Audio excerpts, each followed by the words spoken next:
author of this story is Cavedet Kudrat. He is born in 1907 and died in 1992. Was born in Istanbul.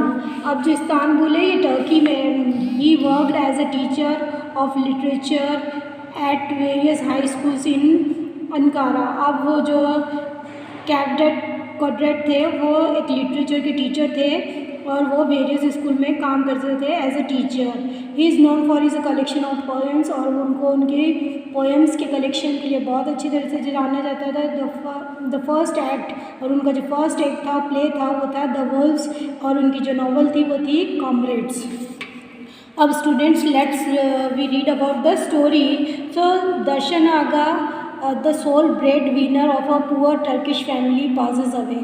जो दर्शन आगा passed away और he is the only breadwinner for his family. In accordance with the Muslim custom, the food arrives for the mourning family from wealthy neighbors. Here the poet tells that it is the custom in India also when someone died in our family, the neighbors send food for some days for the relatives of the dead. After a few days the food stops coming and family grows impatient. So what happened? Darshan Aga is the main character of this story, and when he died the food comes from the neighbors, and when the food stop coming from the neighbors, the family members get impatient because they have nothing to eat because they are so poor. The elder son in the shared descriptions gets out in a chill to get some supplies. The grocer spurns all the attempts made by the boy to obtain the supplies on the credit. So Darshan Aga has had a wife whose name is Gulnaz. So Gulnaz sent his elder son to the grocer to buy some food supplies. So the grocer refused to give them some food supplies because he knew that the younger boy had not any money. On reaching home, the boys fall in when the younger brother asks his mother whether the elder one is going to die, thus paving the way for the food coming again from the neighbors' houses. So in the last, they are so suffered from the poverty and they have nothing to eat. So when the elder brother was get ill, the younger son said to his mother that when my brother will get died, if he died, then we again get the food from our neighbors. So this is the summary of that chapter. So students, इस chapter में there are four main character. First is Darshan Aga. Darshan Aga is the head of the family and the whole family is so poor. जो पूरी family होती है वो बहुत ज़्यादा गरीब होती है और द ओनली कैपिटल द दर्शन आगा है जो एसेट्स जो कैपिटल्स दर्शन आगा के पास होते हैं वो सिर्फ एक पोल होता है विथ 2 कैन्स और उसके अंदर वो क्या करता है, he fetch waters from the pond or from the fountain in their area and supplies water in his street and get money from that water. सो उसको दर्शन आगा होता है वो अपनी पूरी स्ट्रीट में पानी सप्लाई करने का काम करता है और उसी से उसको पैसे मिलते हैं. अब सेकंड कैरेक्टर जो है इस स्टोरी में वो है गुलनाज. शी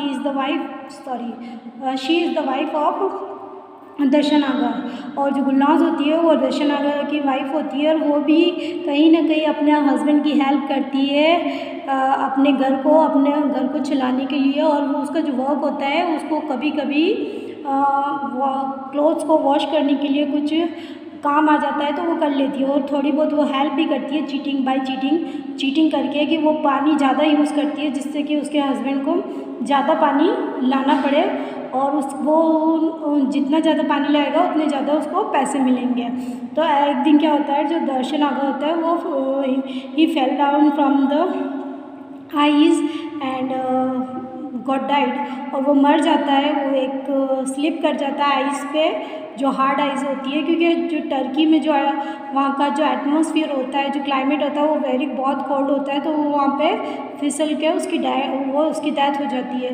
तो जब उसकी डेथ हो जाती है, जब फैमिली को ये पता पड़ जाता है, तो एक तरीके से जो गुलनाज होती है शी गॉट फ्रोजन, वो एक तरीके से जम जाती है and she don't know what to do, उसे पता नहीं चलता कि क्या करें। तो कुछ दिन तो क्या होता है, उनके पड़ोस से एक जो स्पेशल हाउस होता है, वाइट हाउस, वहाँ से खाने के लिए आता है। जैसे हमारे इंडियन कस्टम्स में भी है कि पड़ोस से हमारे पास खाना आता है, तो जब पड़ोस से खाना आता है तो कुछ दिन तो चल जाते हैं, लेकिन उसके बाद क्या होता है, नेक्स्ट जो 4 और 5 डेज़ खाना आना बंद हो जाता है। तो जो बच्चे होते हैं वो वेट करते हैं। अब उनकी माँ गुलनाज को पता है कि अब खाना नहीं आने वाला, तो वो जो भी होता है घर में बना देती है। तो एक टाइम में ऐसा आता है कि घर में कुछ भी नहीं बचता है और अब बनाने के लिए कुछ भी नहीं है। जो गुलनाज होती है वो बहुत सोचती है कि कोई आएगा यहाँ पे गली में, जो पर्सन्स आएंगे मैं उनसे ले लूँगी, तो लेकिन सब जने वो कुछ ऐसा कर नहीं पाती है और उसे कोई भी उधार देता नहीं है। एक वो अपने बेटे को भी भेजती है ग्रोसर के पास कि कुछ आप बेटा ख़रीद के ले आओ ऑन क्रेडिट, यानी उधार पे कुछ ख़रीद के ले आओ, हम उसको पैसे कल दे देंगे। लेकिन जो शॉपकीपर होता है वो भी उसको मना कर देता है कि मैं आपको उधार नहीं दूँगा।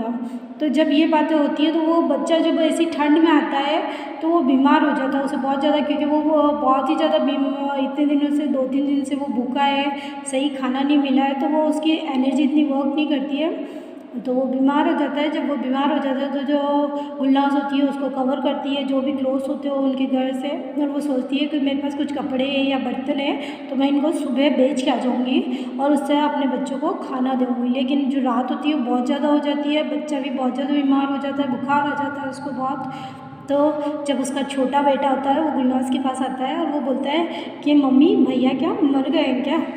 तो उसकी मम्मी वो उससे बहुत ज़्यादा उस वक्त वो शॉक हो जाती है कि वो बोलती है बेटा आप ऐसा क्यों बोल रहे हो। तो छोटा बेटा होता है वो धीरे से बोलता है कि मम्मी अगर भैया मर जाएगा तो हमारे पास फिर से पड़ोस वाले घर से हमारे लिए खाने के लिए आएगा। तो ये स्टोरी है। तो इस स्टोरी के थ्रू ये बताया है कि जो पुअर्टी होती है उसमें जो पर्सन्स होते हैं वो कितना सफ़र करते हैं, उनको कितनी परेशानी होती है, उसके बारे में इस स्टोरी में बताया गया है। तो I think it is a very heart touching story.